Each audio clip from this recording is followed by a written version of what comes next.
Hello दोस्तों, नमस्कार, जय हिंद। स्वागत है आपका अपने यूट्यूब चैनल मैथ्स माध्यम में। आशा करता हूँ आप एकदम बढ़िया होंगे और अपनी पढ़ाई को अच्छे तरीके से कर रहे होंगे। तो दोस्तों, जैसा कि मैंने आपसे कहा था कि पहले हम थ्योरी को कवर करेंगे, उसके साथ में हम जो पिछली परीक्षाएं हमारी पिछले से 3 से 4 साल में जितनी भी हमें परीक्षाएं हुई हैं उसमें इन टॉपिक से संबंधित जो भी क्वेश्चन पूछे गए उनको हम थ्योरी के साथ साथ कवर करते हुए चलेंगे। तो दोस्तों, हमने इन चैप्टर्स की थ्योरी हमने पढ़ ली है बिल्कुल डीप तरीके से। अब हम इनके जो है MCQ करेंगे जो कि पिछली परीक्षाओं में पूछे जा चुके हैं।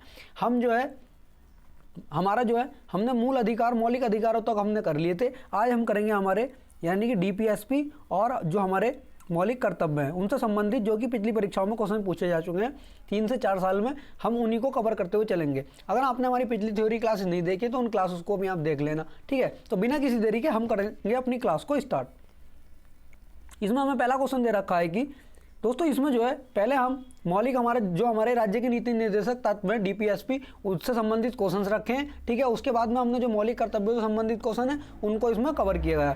तो हमारा पहला क्वेश्चन इसमें दे रखा है कि भारतीय संविधान का निम्नलिखित में से कौन सा भाग राज्यों के नीति निर्देशक सिद्धांतों से संबंधित है। दोस्तों ये क्वेश्चन जो है हमारा दिल्ली पुलिस 11 दिसंबर 2020 में क्वेश्चन हमारा पूछा गया है, ठीक है। तो इसमें हमें दे रखा है भाग 2, भाग 4, भाग 5 या फिर भाग 3। तो हमारा इसका आंसर हो जाएगा जो हमारे DPSP हैं ये भाग 4 से संबंधित हैं, ठीक है।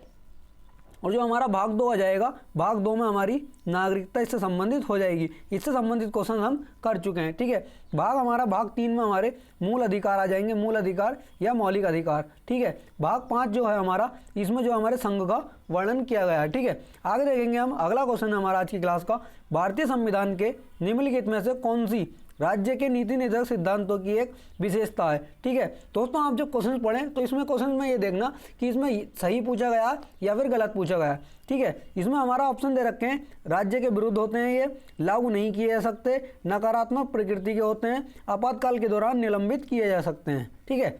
तो हमारा इसका आंसर हो जाएगा ऑप्शन नंबर बी, इन्हें जो है न्यायालयों द्वारा लागू नहीं करवाया जा सकता, ठीक है। आगे देखेंगे अगला क्वेश्चन हमारा आज की क्लास का, भारतीय संविधान के किस भाग में कल्याणकारी राज्य का विचार है, ठीक है। तो इसमें हमारे जो ऑप्शन दे रखे हैं इसमें मूल अधिकार, प्रस्तावना, राज्य के नीति निर्देशक तत्व और मूल कर्तव्य है। तो हमारा इसका आंसर हो जाएगा जो हमारे राज्य के नीति निर्देशक तत्व होते हैं यानी कि DPSP, ठीक है। ये हमारे जो है लोक कल्याणकारी राज्य की स्थापना करते हैं, ठीक है। आगे देखेंगे अगला क्वेश्चन हमारा आज की क्लास का, हमें क्वेश्चन दे रखा है कि X और Y एक रेस्टोरों में प्रबंधक के रूप में काम कर रहे हैं लेकिन उन्हें समान काम के लिए असमान वेतन मिलता है। राज्य के नीति निर्देशक सिद्धांतों का कौन सा अनुच्छेद समान काम के लिए समान वेतन का प्रावधान करता है, ठीक है। तो इसमें हमें ऑप्शन दे रखे हैं अनुच्छेद 41, 39, 40 या फिर 38, ठीक है। तो हमारा इसका आंसर हो जाएगा ऑप्शन नंबर बी, यानी कि अनुच्छेद 39 इससे संबंधित हो जाएगा, ठीक है। दोस्तों इसमें बता दूं मैं आपको जो हमारा आर्टिकल 39 का क्या होता है, ठीक है। इसमें जो है प्रत्येक स्त्री और पुरुष को समान जीविका के उपलब्ध साधन प्राप्त जो है कराए जाएंगे, ठीक है। आगे देखेंगे अगला क्वेश्चन हमारा क्वेश्चन नंबर 5, भारत के संविधान के अनुच्छेद डैश डैश के अनुसार राज्य ग्राम पंचायतें संगठित करने के लिए कदम उठाएंगे और वे शक्तियां और अधिकार प्रदान करेंगे जो स्वशासन की इकाइयों के रूप में उन्हें कार्य करने में सक्षम बनाने के लिए आवश्यक है। दोस्तों अगर आपने हमारी थ्योरी क्लासेस नहीं देखी हैं तो उन थ्योरी क्लासेस को आप पूरी तरीके से देख लेना, क्योंकि जो थ्योरी क्लासेस हैं हमारी इन्हीं जो हमारे पिछली परीक्षाएं हुई हैं, ठीक है, 2020, 21, 22, 23, 24, ठीक है, इन्हीं सभी परीक्षाओं को देखते हुए थ्योरी को कवर किया गया है। अगर आपने थ्योरी क्लासेस पूरी कर ली है तो आपको इन क्वेश्चंस को करने में कोई प्रॉब्लम नहीं होगी, ठीक है। तो आपसे एक रिक्वेस्ट है कि क्लास में जो है लास्ट तक बने रहना और लास्ट में आप जो है कमेंट जरूर करना कि आपके कितने क्वेश्चन सही हुए थ्योरी करने के बाद, ठीक है। तो इसमें हम ऑप्शन दे रखे हैं 38, 41, 40 या फिर 39 का क्या, ठीक है। तो हमारा इसका आंसर हो जाएगा ऑप्शन नंबर सी, यानी कि 40, ठीक है। आगे देखेंगे हमारा जो इसमें दोस्तों इसमें देख लेंगे हम 39 का क्या भी मैं आपको बता करके आया हूँ कि जो समान न्याय एवं निःशुल्क विधिक सहायता दी जाएगी 39 के क्या क्या अंतर, ठीक है। और आर्टिकल हमारा 41 क्या कहता है, इसमें जो कुछ दशाओं में काम, शिक्षा और लोक सहायता पाने का अधिकार, यानी कि काम, शिक्षा और लोक सहायता पाने का अधिकार आर्टिकल हमारा 41 से संबंधित हो जाएगा, ठीक है। आगे देखेंगे अगला क्वेश्चन हमारा, राज्य के नीति निर्देशक सिद्धांतों के किस अनुच्छेद के तहत मातृत्व अवकाश यानी कि मैटरनिटी लीव पर एक कामकाजी महिला को नियोक्ता लाभ प्राप्त करना चाहिए, ठीक है। तो ये किस अनुच्छेद में इसमें कहा गया है, ठीक है। ऑप्शन इसमें दे रखे हैं हमें अनुच्छेद 43, 44, 42 या फिर अनुच्छेद 45। तो हमारा इसका आंसर हो जाएगा जो हमारी मैटरनिटी लीव दी जाती है वो जो है आर्टिकल 42 के अंतर्गत दी जाती है, ठीक है, मैटरनिटी लीव। तो इसमें देखेंगे जो हमारा आर्टिकल 43 है, इसमें क्या है, कामगारों को जो हमारे कामगार होते हैं, नहीं मजदूर, कामगारों को आर्टिकल 43 हमारे कहता है कि कामगारों को निर्वाह मजदूरी, ठीक है, निर्वाह मजदूरी एवं कुटीर उद्योगों का विकास किया जाएगा। दोस्तों मैंने जो है एक एक आर्टिकल और उनके जो सब आर्टिकल हैं थ्योरी क्लास में बिल्कुल डीप तरीके से कराएं, तो आपसे रिक्वेस्ट है कि हम जो है उन थ्योरी क्लासेस को भी अच्छे से कर लेना, ठीक है। आगे देखेंगे, अगला क्वेश्चन है हमारा आज की क्लास का, कामकाजी महिलाओं के लिए काम करने की परिस्थितियां उपलब्ध कराने के साथ साथ उनके यौन उत्पीड़न की रोकथाम और इसके लिए संगठन में व्यवस्था किस अनुच्छेद के अंतर्गत की गई है। दोस्तों ये क्वेश्चन जो है हमारा CGL 8 दिसंबर 2023 में पूछा गया है, ठीक है। दोस्तों इसमें जो क्वेश्चंस मैंने रखे हैं कि जो सभी हमारे पिछली परीक्षाओं में पूछे गए हैं वही मैंने क्वेश्चन इसमें रखे हैं, ठीक है। दोस्तों इस क्लास को बनाने में काफ़ी मेहनत लगी है, तो आपसे रिक्वेस्ट है क्लास को शेयर जरूर करना और चैनल को सब्सक्राइब जरूर कर लेना, क्योंकि दोस्तों इसमें जो है कि पहले तो पूरी जो हमारी परीक्षा हुई है सबके एनालिसिस करना, फिर उसमें तो जो चैप्टर वाइज क्वेश्चन निकालना, क्वेश्चन निकालने के बाद जो उनको सीक्वेंस में लगाना, ठीक है। बस आपसे रिक्वेस्ट है क्लास को शेयर जरूर करना और तो अपना रेस्पॉन्स जरूर देना कि क्लास कैसी लगी आपको। तो इसमें ऑप्शन दे रखे हैं हमें अनुच्छेद 42, अनुच्छेद 45, 44 या फिर अनुच्छेद 43, ठीक है। तो ये इसमें कामकाजी महिलाओं से संबंधित है, तो हमारा इसका आंसर हो जाएगा ये आर्टिकल हमारा 42 से संबंधित हो जाएगा, यानी कि ऑप्शन नंबर ए, ठीक है। आगे देखेंगे, अगला क्वेश्चन हमारा क्वेश्चन नंबर 8 हो जाएगा हमारा, भारत के संविधान के निम्नलिखित में से किस अनुच्छेद में राज्यों को प्रसूति सहायता के लिए प्रावधान निर्मित करने का निर्देश दिया गया है, ठीक है। आगे देखेंगे, हमारा इसमें जो ऑप्शन दे रखे हैं अनुच्छेद 39, 40, 42 या फिर अनुच्छेद 41, ठीक है। तो हमारा इसका आंसर हो जाएगा ऑप्शन नंबर सी, यानी कि जिसमें जो प्रसूति सहायता संबंधित है, यानी कि मैटरनिटी लीव, ये उससे संबंधित हो जाएगा, यानी मातृत्व अवकाश, ठीक है। इसमें देख लेंगे आर्टिकल 40 जो है हमारा ये ग्राम पंचायतों गठन से संबंधित है, ग्राम पंचायतों का गठन, ठीक है, पंचायतों का गठन, ये आर्टिकल 40 इससे संबंधित हो जाएगा, ठीक है। आर्टिकल 41 जो है, जो अभी मैं आपको बता करके आया हूँ कि कुछ दशाओं में शिक्षा, काम और लोक सहायता पाने का अधिकार है, ठीक है। आगे देखेंगे, अगला क्वेश्चन है हमारा आज की क्लास का, भारतीय संविधान के अनुच्छेद 43B के संबंध में निम्नलिखित में से कौन सा कथन सही है। इसमें हमारा थोड़ा सा क्वेश्चन में वो है, एक मिनट रुकिए आप। इसमें हमसे पूछा गया है कि जो हमारा आर्टिकल 43B है ये किससे संबंधित है, ठीक है। तो इसमें हम ऑप्शन दे रखे हैं, इसे 44वें संविधान संशोधन में शामिल किया गया था। ऑप्शन बी है हमारा ये आजीविका के अधिकार से संबंधित है। ऑप्शन सी है हमारा ये 2002 में शामिल किया गया था। ऑप्शन डी हमारा ये है सहकारी संगठन से संबंधित है। जो हमारा आर्टिकल 43B है ये जो है सहकारी संगठन से संबंधित है, ठीक है, सहकारी समितियों से ये संबंधित हो जाएगा। और दोस्तों इसमें बता दूं मैं आपको, इसको जो है 97वें संविधान संशोधन द्वारा, ठीक है, 2011 में जोड़ा गया था 43B को, ठीक है। आगे देखेंगे हम, अगला क्वेश्चन आज की क्लास का, भारतीय संविधान का अनुच्छेद 43B का प्रावधान करता है, ठीक है। जो हम दोस्तों इसमें बता दूं, देखो मैं आपको, ये हमारा जो क्वेश्चन है ये हमारा SSC MTS 4 मई 2023 को पूछा गया, ठीक है। और यही सेम क्वेश्चन हमारा SSC CHSL 11 अगस्त 2023 को पूछा गया, इसीलिए मैं आपको जो प्रीवियस परीक्षाएं हुई हैं हमारी उनको कवर करते हुए चल रहे हैं हम क्वेश्चन को, जिससे कि आपको आने वाली परीक्षाओं में आगे प्रॉब्लम नहीं हो, क्योंकि आपको पता है कि जो हमारे क्वेश्चन हैं प्रीवियस ईयर ही आगे रिपीट होते हैं, ठीक है। तो इसमें जो आर्टिकल 43B जो है हमारा यह सहकारी समितियों से संबंधित हो जाएगा। और इसको ही मैंने बताया कि ये हमारे 97वें संविधान संशोधन 2011 के द्वारा इसको जोड़ा गया था, ठीक है। आगे देखेंगे आज की क्लास का अगला क्वेश्चन हमारा, निम्नलिखित में से किस अनुच्छेद में पूरे भारत में एक समान सिविल संहिता का उल्लेख है, ठीक है। यानी कि एक समान सिविल संहिता है वो किस अनुच्छेद में दी गई है। तो ऑप्शन है हमारे इसमें अनुच्छेद 40, 42, 44 या फिर 48। तो हमारा आंसर हो जाएगा इसका ये अनुच्छेद 44 से संबंधित हो जाएगा। और दोस्तों मैं इसमें बता दूं आपको, जो हमारी समान सिविल संहिता है इसको लागू करने वाला एकमात्र राज्य जो बना है वो हमारा गोवा बना है, ठीक है। और जो एकमात्र सिविल संहिता लागू करने वाला जो विधेयक पारित करा है वो हमारा उत्तराखंड ने पारित करा है, ठीक है। आगे देखेंगे, अगला क्वेश्चन हमारा आज की क्लास का, हमें क्वेश्चन दे रखा है इसमें कि पोषण अभियान से 6 वर्ष तक के बच्चों के पोषण स्तर को प्राप्त करने का एकमात्र कार्यक्रम है। भारतीय संविधान के निम्नलिखित में से कौन सा अनुच्छेद पोषण के लिए प्रावधान करता है, ठीक है। ऑप्शन दे रखे हैं इसमें अनुच्छेद 44, अनुच्छेद 47, 46 या फिर अनुच्छेद 45, ठीक है। तो हमारा इसका आंसर हो जाएगा, यह हमसे पूछा गया है कि पोषण से संबंधित है ना, तो ठीक है, तो हमारा इसका आंसर हो जाएगा ऑप्शन नंबर बी, ठीक है। आर्टिकल 47 इससे संबंधित हो जाएगा, ठीक है। आगे देखेंगे आज की क्लास का अगला क्वेश्चन हमारा। ऑप्शन हमें क्वेश्चन दे रखा है कि भारतीय संविधान का कौन सा अनुच्छेद कार्यपालिका से न्यायपालिका के पृथक्करण से संबंधित है, यानी कौन सा अनुच्छेद है जो कार्यपालिका को न्यायपालिका से अलग करता है। तो ऑप्शन है हमारे इसमें 41, 40, 50 या फिर 51। तो हमारा आंसर हो जाएगा इसका आर्टिकल 50 जो है न्यायपालिका से पृथक्करण से संबंधित है, ठीक है। आर्टिकल 51 मैं इसमें बता दूं आपको, इसमें जो है इंटरनेशनल शांति है, यानी कि अंतर्राष्ट्रीय शांति और सुरक्षा है। आर्टिकल 50 में हमारा शांति और सुरक्षा, ठीक है। और आर्टिकल हमारा 41 में आपको अभी बता करके आया हूँ कि कुछ दशाओं में काम, शिक्षा और लोक सहायता पाने का अधिकार हो जाएगा, ठीक है। आगे देखेंगे अगला क्वेश्चन हमारा आज की क्लास का, संविधान का निम्न में से कौन सा अनुच्छेद राज्य की लोक सेवाओं में न्यायपालिका को कार्यपालिका से पृथक करने के लिए कदम उठाने हेतु राज्य को निर्देशित करता है। दोस्तों मैं आपको इसमें ये दिखाता हुआ चल रहा हूँ कि इसमें आप देखो ये क्वेश्चन जो है हमारा सेम क्वेश्चन है, ये एसएससी स्टेनो 15 नवंबर 2021 को पूछा गया है, ठीक है। और ये सेम क्वेश्चन ही हमारा एसएससी सीएचएसएल 10 मार्च 2023 को पूछा गया, यानी कि सेम क्वेश्चन हमारे रिपीट हो रहा है और थोड़ी सी इनकी भाषा चेंज हो रही है। तो जो हमारा न्यायपालिका से कार्यपालिका जो पृथक्करण है ये हमारा आर्टिकल 50 में इससे संबंधित हो जाएगा, ठीक है। आर्टिकल 50 जो है इससे संबंधित हो जाएगा, ठीक है। और इसमें बता दूं मैं आपको आर्टिकल, दोस्तों इसमें आर्टिकल हमारा 47 क्या कहता है, आर्टिकल 47 जो कहता है कि जो लोक स्वास्थ्य में सुधार करने के लिए जो है राज्य का कर्तव्य होगा। राज्य का कर्तव्य है कि राज्य लोक स्वास्थ्य में जो है मतलब सुधार करे, लोक स्वास्थ्य में सुधार करे, ये राज्य का कर्तव्य होगा, ठीक है।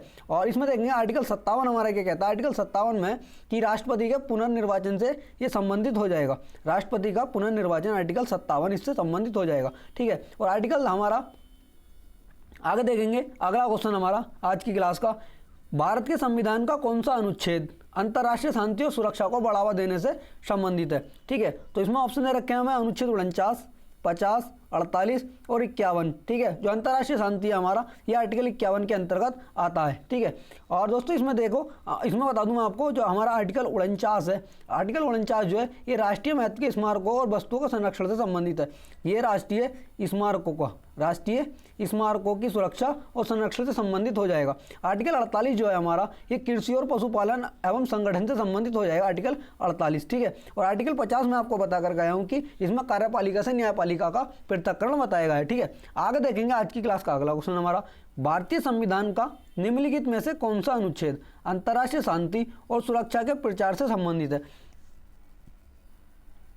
इसमें दोस्तों आपको जो है क्वेश्चन रिपीट लग रहे होंगे, बाकी ये क्वेश्चन जो है रिपीट हुए हैं क्योंकि ये अलग, ये मैंने ये नहीं है कि एक ही परीक्षा से आपको जो उठा करके रख दिए कि क्वेश्चन, ये मैंने Delhi police, SSC CGL, CHSL, MTS, steno, ठीक है, मैंने सभी परीक्षाओं को इसमें शामिल करते हुए क्वेश्चंस को रखा है, ठीक है। इसमें ऑप्शन देख लेंगे हमारा, पूछा क्या हमसे, अंतर्राष्ट्रीय शांति और सुरक्षा के प्रसार को बढ़ावा। तो अंतर्राष्ट्रीय शांति और सुरक्षा जो है हमारा आर्टिकल 51 के अंतर्गत यह आता है, ठीक है। आगे देखेंगे जो हमारा आर्टिकल 40 अभी मैं आपको बता करके आया हूँ कि ग्राम पंचायतों के गठन से संबंधित है, ग्राम पंचायतों के गठन से संबंधित हो जाएगा, ठीक है। आर्टिकल 47 जो है इसमें जो लोक स्वास्थ्य के सुधार में जो है राज्य, लोक स्वास्थ्य सुधार में जो राज्य कर्तव्य है, राज्य का कर्तव्य है, ठीक है। आर्टिकल 47, आर्टिकल 43 हमारा क्या है, ये निर्वाह मजदूरी और कुटीर उद्योगों से संबंधित हो जाएगा, आर्टिकल 43, ठीक है। आगे देखेंगे अगला क्वेश्चन हमारा आज की क्लास का, भारत में निम्नलिखित में से कौन सा राज्य के नीति निर्देशक सिद्धांतों का गांधीवादी सिद्धांत है, यानी गांधीवादी सिद्धांत जो है किसे कहा है।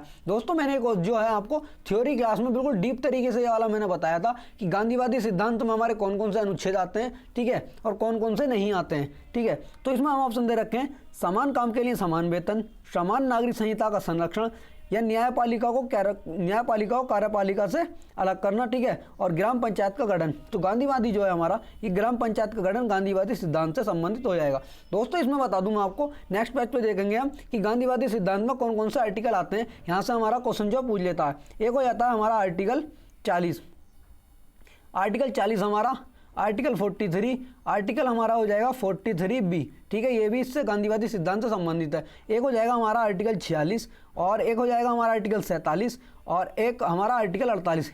तो यहाँ से क्वेश्चन पूछ लेता है कि कौन सा अनुच्छेद गांधीवादी सिद्धांत से संबंधित है और कौन सा नहीं है। तो आप दोस्तों इनको जो है लिख करके चलना। और बाकी मैंने थ्योरी, अगर आपने थ्योरी क्लास कर रखी है तो थ्योरी क्लासेस में मैंने बिल्कुल डीप तरीके से कराया कि आर्टिकल इनके बारे में बताया गया है, ठीक है। आगे देखेंगे आज की क्लास का अगला क्वेश्चन हमारा, इसमें है कि भारतीय संविधान के निम्नलिखित में से कौन सा राज्य के नीति निर्देशक सिद्धांतों का एक उदारवादी सिद्धांत है। ठीक है, तो इसमें ऑप्शन दे रखे हैं हमें समान न्याय को बढ़ावा देना, समान नागरिक संहिता को संरक्षित रखना, सामाजिक कल्याण को बढ़ावा देना और काम करने के लिए अधिकार को संरक्षित रखना। तो हमारा इसका हो जाएगा हमारा आंसर हो जाएगा समान नागरिक संहिता को संरक्षित रखना। ठीक है, और दोस्तों इसमें बता दूं मैं आपको कि जो उदारवादी हमारे आर्टिकल हैं, जो हमारा उदारवाद, इसमें मैंने अभी आपको पिछले क्वेश्चन में बताया कि गांधीवादी आर्टिकल जो अनुच्छेद हमारे वो कौन कौन से आते हैं। ठीक है, इसमें देखेंगे आप हमारे जो उदारवादी हमारे आर्टिकल आ जाते हैं अनुच्छेद, वो कौन कौन से आ जाते हैं। उदारवादी आर्टिकल में हमारे हो जाएंगे एक तो आर्टिकल 44 हो जाएगा हमारा। ठीक है, एक हो जाएगा 45, एक हो जाएगा हमारा 48 और एक हो जाएगा 48A। ठीक है, 48A भी इसी से संबंधित हो जाएगा। एक हो जाता है हमारा 49, एक हो जाता है हमारा 50 और एक हो जाता है हमारा 51। ये हमारे जो है उदारवादी अनुच्छेद से उदारवादी जो है अनुच्छेद इसमें इसके अंतर्गत आ जाएंगे। ठीक है, इनको भी आप नोट करते हुए चलना, क्योंकि यहाँ से क्वेश्चन पूछ लेता है कौन सा उदारवादी अनुच्छेद है हमारा और कौन सा नहीं है। ठीक है, आज की क्लास का अगला क्वेश्चन देखेंगे हम। इसमें दे रखा है हमें कि भारतीय संविधान के राज्य के नीति निर्देशक सिद्धांतों की श्रेणी में निम्नलिखित में से किसे शामिल नहीं किया गया। दोस्तों आप जो है क्वेश्चन को सही तरीके से पढ़ना, क्योंकि एग्जाम्स में ये होता है हमारा एग्जाम हॉल का प्रेशर इतना होता है हमारा कि हम जो है नहीं को जो है सही में पढ़ लेते हैं, वहीं हमारा क्वेश्चन गलत हो जाता है। तो हमसे पूछा गया शामिल नहीं है, तो इसमें हमारा ऑप्शन दे रखे हैं नेहरूवादी, समाजवादी, उदारवादी और गांधीवादी। ठीक है, तो हमारा इसमें आंसर हो जाएगा नेहरूवादी जो है इससे संबंधित नहीं होंगे। ठीक है, अब दोस्तों इसमें जो है हम देख लेंगे, इसमें आगे वाले पेज पे देखेंगे हम इसमें कि दोस्तों मैं अभी आपको बता कर गया हूँ गांधीवादी अनुच्छेद कौन कौन से हैं और हमारे उदारवादी कौन कौन से हैं। अब इसमें हम ये और देख लेंगे समाजवादी हमारे कौन कौन से हो जाएंगे। समाजवादी, ठीक है, समाजवादी अनुच्छेद के अंतर्गत हमारे हो जाएंगे, एक तो हमारा 38 आ जाता है। ठीक है, 38, 39, एक हो जाता है हमारा 41, एक हो जाता है हमारा 42, एक हो जाता है हमारा 43A, एक हो जाएगा हमारा 47। ये हमारे उदारवादी आर्टिकल इससे संबंधित हो जाएंगे। ठीक है, आगे देखेंगे गांधीवादी में आपको बता कर गया हूँ कि अभी एक बार वो देख लेंगे गांधीवादी।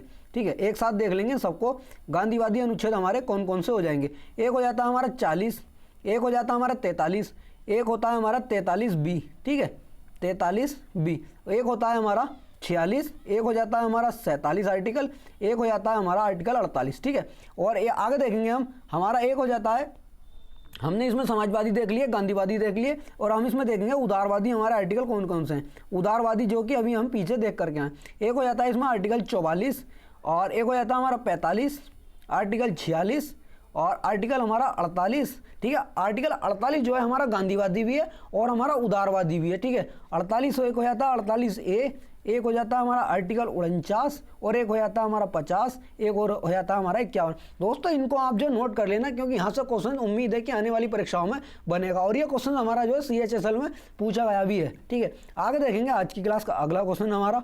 ठीक है, इसमें दे रखा हमें राज्य को सभी श्रमिकों को आजीविका और एक सम्मानजनक जीवन स्तर उपलब्ध कराने का प्रयास करना चाहिए। भारत के परिप्रेक्ष्य में दिए गए कथन के संबंध में निम्नलिखित में से कौन सा विकल्प सही है। ठीक है, तो इसमें ऑप्शन दे रखे हैं हमें संविधान के 43वें अनुच्छेद में इसका उल्लेख है। ऑप्शन बी दे रखा है हमें, ऑप्शन बी है हमारा इसमें, यह राज्य के नीति निर्देशक सिद्धांतों का एक उदारवादी सिद्धांत है। ठीक है, ऑप्शन सी है हमारा, यह राज्य के नीति निर्देशक सिद्धांतों का एक गांधीवादी सिद्धांत है। ठीक है, ऑप्शन हमारा डी दे रखा है, भारत वो संविधान के 44वें अनुच्छेद में इसका जो है ये जो है 44वें अनुच्छेद में इसका वर्णन किया गया है। ठीक है, तो इसमें हमारा जो है ऑप्शन हो जाएंगे। ठीक है, ऑप्शन हमने देख लिए, तो हमारा इसका आंसर हो जाएगा ये जो है संविधान के 43वें अनुच्छेद में इसका उल्लेख किया गया है। ठीक है, आगे देखेंगे आज की क्लास का अगला क्वेश्चन हमारा, क्वेश्चन नंबर 21 हमें क्या दे रखा है कि भारतीय संविधान में मूल कर्तव्यों को किसकी सिफारिश पर शामिल किया गया था। यह हमारा दोस्तों जो है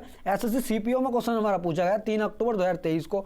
तो जो हमारा मूल कर्तव्य है ये किस समिति की सिफारिश पर हमें शामिल किया गया था। तो ऑप्शन है इसमें हमारे विवेक देवराय समिति, ML सिंघवी समिति, बलवंत राय मेहता समिति या फिर सरदार स्वर्ण सिंह समिति। तो हमारा इसका आंसर हो जाएगा ये सरदार स्वर्ण सिंह समिति की सिफारिश पर इनको शामिल किया गया था। और दोस्तों इसमें बता दूं मैं आपको, जो हमारी बलवंत राय मेहता समिति है, ठीक है, पेन का कलर चेंज कर लेंगे यहाँ पर, बलवंत राय मेहता समिति जो है ये हमारी ये पंचायती राज से संबंधित है, पंचायती राज से यह संबंधित हो जाएगी, यानी इसमें त्रिस्तरीय पंचायती राज संरचना से संबंधित है। ML सिंघवी समिति जो है ये भी पंचायती राज से संबंधित हो जाएगी, ML सिंघवी समिति जो है ये भी पंचायती राज से संबंधित हो जाएगी। हो जाती है हमारी विवेक रॉय मतलब विवेक देवराय समिति, ठीक है। तो ये हो जाएगी हमारी जो है रेलवे में संस्थागत सुधारों तथा पुनर्गठन से संबंधित, ये हो जाएगी विवेक देवराय समिति। क्योंकि दोस्तों यहाँ से जो है क्वेश्चन, अगर उसने यहाँ से क्वेश्चन दे दिया, ये समिति दे दी और इसने हमसे पूछ लिया कि कौन सी समिति हो, किससे संबंधित है, तो आप जो है उसमें अगर आपने कर रखा है तो आप अच्छे से कर लेंगे क्वेश्चन को, ठीक है। आगे देखेंगे अगला क्वेश्चन आज की क्लास का,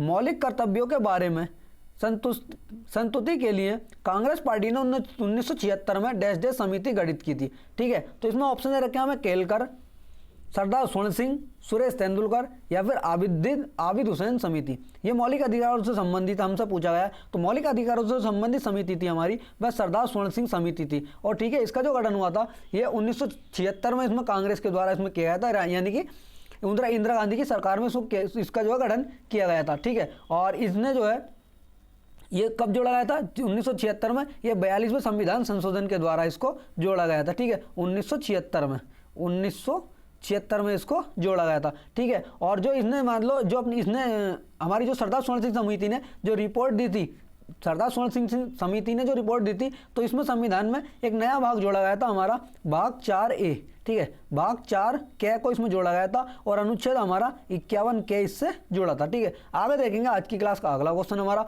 निम्नलिखित में से किसके कार्यकाल के दौरान स्वर्ण सिंह समिति का गठन किया गया था।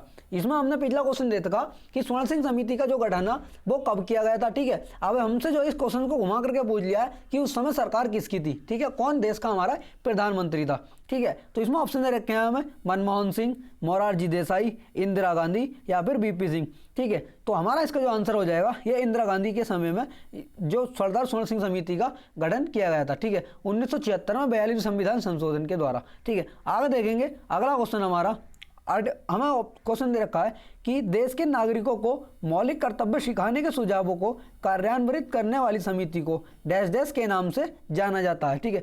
तो हमसे पूछा है कि मौलिक कर्तव्यों, और दोस्तों मैं आपको बताकर गया हूँ जो मौलिक अधिकारों से संबंधित समिति है, एक तो हमारी जो हो जाएगी वो तो एक सरदार स्वर्ण सिंह समिति हो जाएगी, ठीक है, मौलिक अधिकारों से संबंधित हमारी, ठीक है। डीपीएसपी जो हमारे मौलिक कर्तव्य जोड़े गए थे, उसमें जो हमारे डीपीएस मतलब मौलिक कर्तव्य जो थे सरदार स्वर्ण सिंह समिति उससे संबंधित हो जाएगी। हमसे पूछा है कि देश के नागरिकों को मौलिक कर्तव्य मतलब जो है सुझावों को कार्यान्वित करने वाली समिति, तो ऑप्शन दे रखे हैं हमें इसमें जो है एलपी सिंह समिति, पॉल एप्लेवी समिति, जेएस वर्मा समिति या अभिजीत सेन समिति। तो हमारा इसका आंसर हो जाएगा जेएस वर्मा समिति इससे संबंधित हो जाएगी। और दोस्तों मैंने इसमें जो थ्योरी क्लास में इसको बहुत अच्छे से कराया था कि जेएस वर्मा समिति बिल्कुल विस्तार से उसमें बताई थी, ठीक है। आगे देखेंगे आज की क्लास का अगला क्वेश्चन हमारा, मूल कर्तव्य संविधान के किस भाग में जोड़े गए हैं। यह हमारा सीजीएल 2023 में हमारा क्वेश्चन पूछा गया। दोस्तों सभी क्वेश्चन जो है हमारे पिछली परीक्षाओं का एनालिसिस करके सभी क्वेश्चंस को आपके लिए लेकर के आया गया है। बस आपसे रिक्वेस्ट इतनी है कि आप जो क्लास को लास्ट तक देखना, ठीक है, जिससे आपको पता चल जाए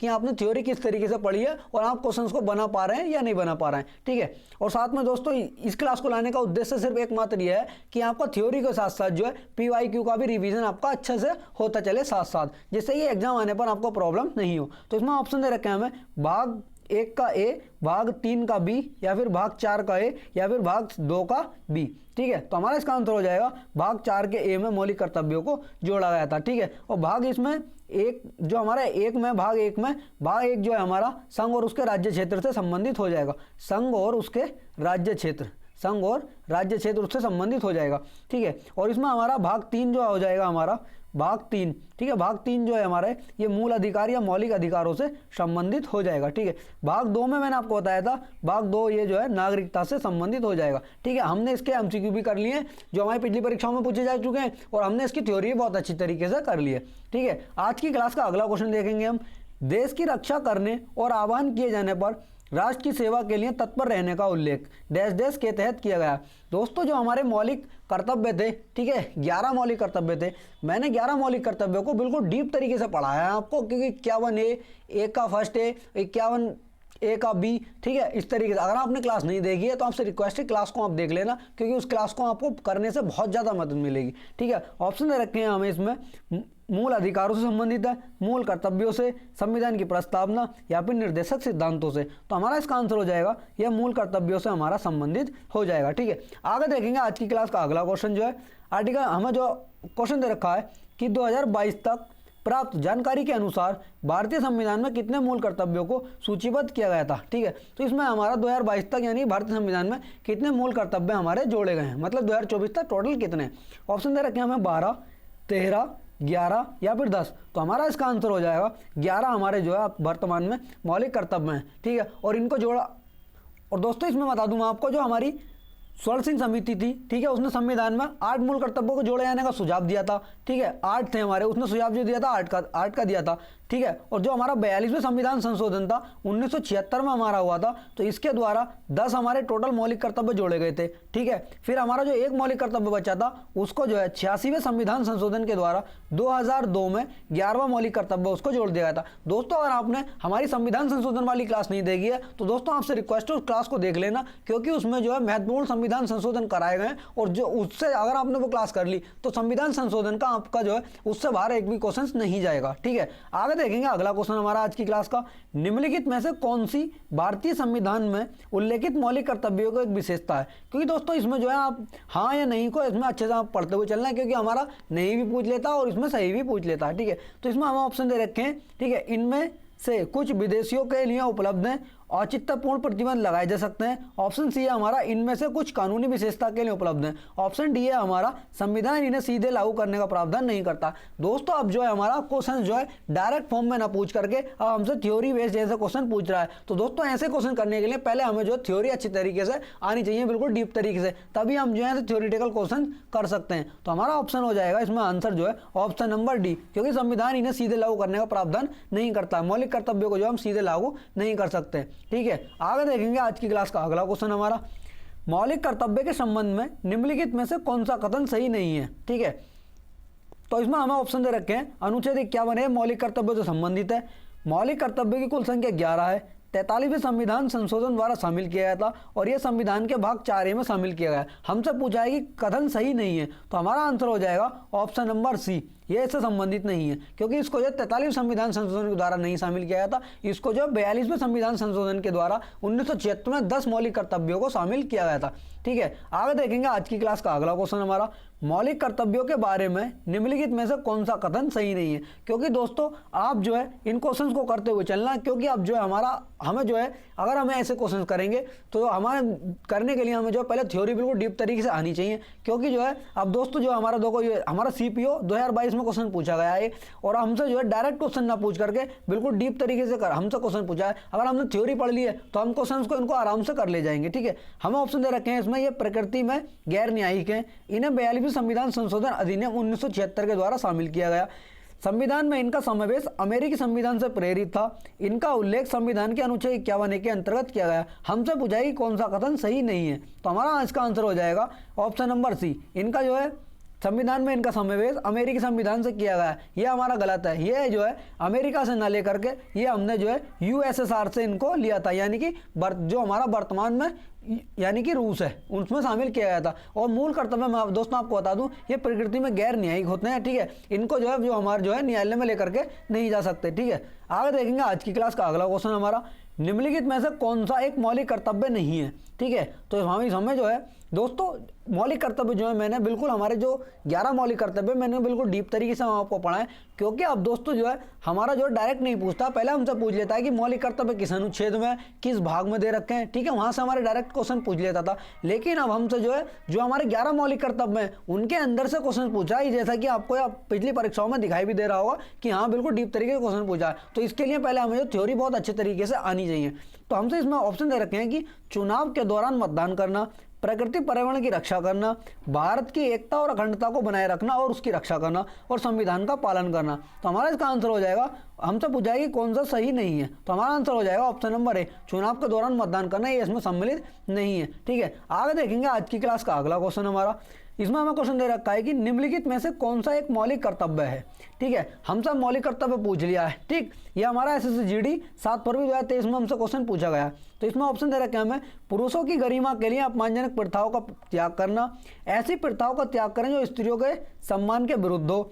ऑप्शन सी दे रखा है हमें, अधिवक्ताओं की गरिमा के लिए अपमानजनक प्रथाओं का त्याग करना। ऑप्शन डी है हमारा कि किसी भी प्रशासनिक अधिकारी की गरिमा के लिए अपमानजनक प्रथाओं का त्याग करना। हमसे पूछा है कि इनमें से कौन सा एक मौलिक कर्तव्य है। ठीक है। तो हमारा हो जाएगा आंसर जो है ऑप्शन नंबर बी इसका हो जाएगा। ऐसी प्रथाओं का त्याग करें जो स्त्रियों के सम्मान के विरुद्ध हो, ठीक है। आगे देखेंगे अगला क्वेश्चन हमारा, आज की क्लास का अगला क्वेश्चन हमारा क्या है कि निम्नलिखित में से किस मौलिक कर्तव्य प्रावधान में यह निर्धारित किया गया है कि सभी भारतीयों को भारतीय राष्ट्रीय ध्वज और भारतीय राष्ट्रीय गान के प्रति सम्मान दिखाना चाहिए, ठीक है। दोस्तों जो हमारे सीपीओ में क्वेश्चन पूछे हैं बहुत अच्छे लेवल के हमसे क्वेश्चन पूछे गए थे सीपीओ 2022 में, ठीक है। इसमें हमें ऑप्शन दे रखे हैं अनुच्छेद 51A का बी, 51A का डी, या फिर 51A का ए, या फिर 51A का सी, ठीक है। तो हमारा इसका आंसर हो जाएगा 51A का ए, यानी कि ऑप्शन नंबर सी से संबंधित हो जाएगा। इसमें कहा गया है कि हमें जो है अपने राष्ट्रीय ध्वज और भारतीय राष्ट्रीय गान के जो है प्रति सम्मान दिखाना चाहिए, ठीक है। आगे देखेंगे आज की क्लास का अगला क्वेश्चन, भारतीय संविधान के निम्नलिखित में से किस अनुच्छेद में मौलिक कर्तव्य भारत की संप्रभुता, एकता और अखंडता का उल्लेख किया गया है। तो ये किस हमारे मौलिक कर्तव्य में बताया गया है, ठीक है। इसमें अनुच्छेद दे रखे हैं हमें 51A का ई, 51A का सी, ऑप्शन सी है हमारा 51A का बी, ऑप्शन डी है हमारा 51A का डी, ठीक है। तो हमारा जो है इसका आंसर हो जाएगा ऑप्शन नंबर बी 51A का सी इससे संबंधित हो जाएगा, ठीक है। आगे देखेंगे आज की क्लास का अगला क्वेश्चन हमारा, इसमें दे रखा है कि मूल कर्तव्यों 51A की सूची की उपधारा जी किससे संबंधित है। इसमें हमसे पूछा है कि मौलिक कर्तव्य यानी कि अनुच्छेद 51A का जी किससे संबंधित हो जाएगा। तो ऑप्शन दे रखे हैं इसमें बच्चों की शिक्षा, सार्वजनिक संपत्ति की सुरक्षा, प्राकृतिक पर्यावरण की रक्षा और उसका संवर्धन करना, ऑप्शन डी है हमारा हमारी मिलीजुली संस्कृति की समृद्ध विरासत का संरक्षण करना, ठीक है। तो हमारा इसका आंसर हो जाएगा ऑप्शन नंबर सी, यानी प्राकृतिक पर्यावरण की रक्षा करना और उसका संवर्धन करना, ठीक है। आगे देखेंगे आज की क्लास का अगला क्वेश्चन हमारा, हमें क्वेश्चन दे रखा है हमें 36वां कि भारतीय संविधान के निम्नलिखित में से किस अनुच्छेद में मौलिक कर्तव्य सार्वजनिक संपत्ति की रक्षा करना और हिंसा को त्यागना, इसका उल्लेख जो किस अनुच्छेद में किया गया है। क्योंकि दोस्तों जो एमटीएस में भी बहुत अच्छी तरीके के क्वेश्चन पूछे जाते हैं। अब हमें जो हमारे 11 मौलिक कर्तव्य हैं 51A में, ठीक है, तो हमें उनको जो बिल्कुल डीप तरीके से पढ़ना पड़ेगा। क्योंकि अब जो दोस्तों डायरेक्ट क्वेश्चन ना पूछ करके, क्योंकि देखो हमें यहाँ से जो है पूरा वो दे दिया आर्टिकल, जो हमारा 51A का आर्टिकल में हमारा जो मौलिक कर्तव्य है वो पूरा यहाँ पर उसने लिख दिया है। अब हमसे पूछा है किस अनुच्छेद, जो मतलब जो है किस अनुच्छेद में इसका वर्णन किया गया है। इसीलिए दोस्तों हमें जो है बिल्कुल डीप तरीके से पढ़ना पड़ेगा, ठीक है। इसके लिए आने वाली परीक्षाएं बिल्कुल अच्छे तरीके से क्वेश्चन बना करके रख रहा है एग्जामिनर। तो इसमें हमारे ऑप्शन दे रखे हैं 51A का ए, 51A का जी, या फिर 51A का आई, और या फिर 51A का डी, ठीक है। तो इसमें हमारा आंसर हो जाएगा 51A में जो है सार्वजनिक संपत्ति की रक्षा करना और हिंसा का त्याग करना, ये इससे संबंधित हो जाएगा। ऑप्शन नंबर ए इसका आंसर हो जाएगा, ठीक है। आगे देखेंगे आज की क्लास का अगला क्वेश्चन, सॉरी दोस्तों इसका आंसर जो है ये नहीं होगा हमारा, ये गलत टिक हो गया। हमारा इसका आंसर हो जाएगा, हमसे पूछा गया है कि सार्वजनिक संपत्ति की रक्षा करना और हिंसा का त्याग करना, तो ये हमारा जो है आर्टिकल 51A के ई इससे संबंधित हो जाएगा, ठीक है। हमारा ये आंसर नहीं होगा इसका, सॉरी ये गलत टिक हो गया मेरा।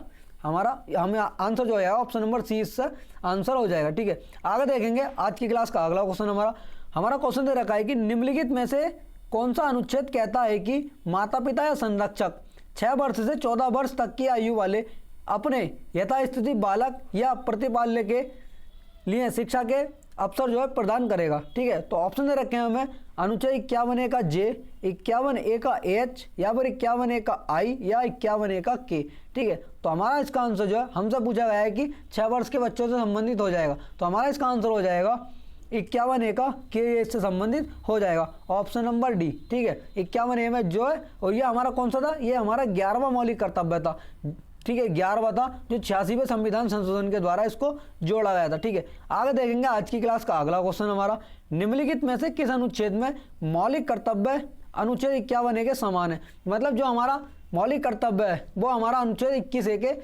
बिल्कुल समान है, कौन सा है, ठीक है। तो हमारा इसमें ऑप्शन दे रखे हैं अनुच्छेद 51A का एच, 51A का के, 51A का जे, या फिर 51A का आई, तो ये किससे संबंधित हो जाएगा। तो हमारा जो है ये आर्टिकल हमारा बी इससे संबंधित हो जाएगा, यानी 51A का के ये इससे संबंधित हो जाएगा। और इसको मैं आपको बता दूं, ये जो है 11वां हमारा मौलिक कर्तव्य था, और इसको जो है 86वें संविधान संशोधन के द्वारा जो है इसको जोड़ा गया था। ठीक है दोस्तों, आज जो है क्लास में सिर्फ इतने ही क्वेश्चन थे। और दोस्तों ये क्वेश्चन जो है हमारे 2020, 21, 22 और 23 में सभी परीक्षाएं हमारी, यानी कि जैसे सीपीओ हो गई, ठीक है, CPO, CHSL, CGL, MTS, steno, ठीक है, इन सभी परीक्षाओं में जितने भी क्वेश्चन इस चैप्टर से, दोनों चैप्टर से पूछे गए, मैंने दोनों को, सभी क्वेश्चन को अपना कवर कर लिया। जो हमारे यूपीएसआई के क्वेश्चन हैं, हम पहले जो थ्योरी को कवर कर लेंगे, फिर बाद में जो यूपीएसआई को करेंगे बिल्कुल अच्छी तरीके से। अब मैंने इसमें आपको दिखा दिया कि हमारा जो क्वेश्चन हैं किस लेवल के हमारे क्वेश्चन पूछे जा रहे हैं। ठीक है, और अगर आपने हमारी थ्योरी वाली क्लासेस नहीं कर रहे हैं तो दोस्तों आपसे रिक्वेस्ट है कि आप जो थ्योरी वाली क्लासेस को करने के बाद में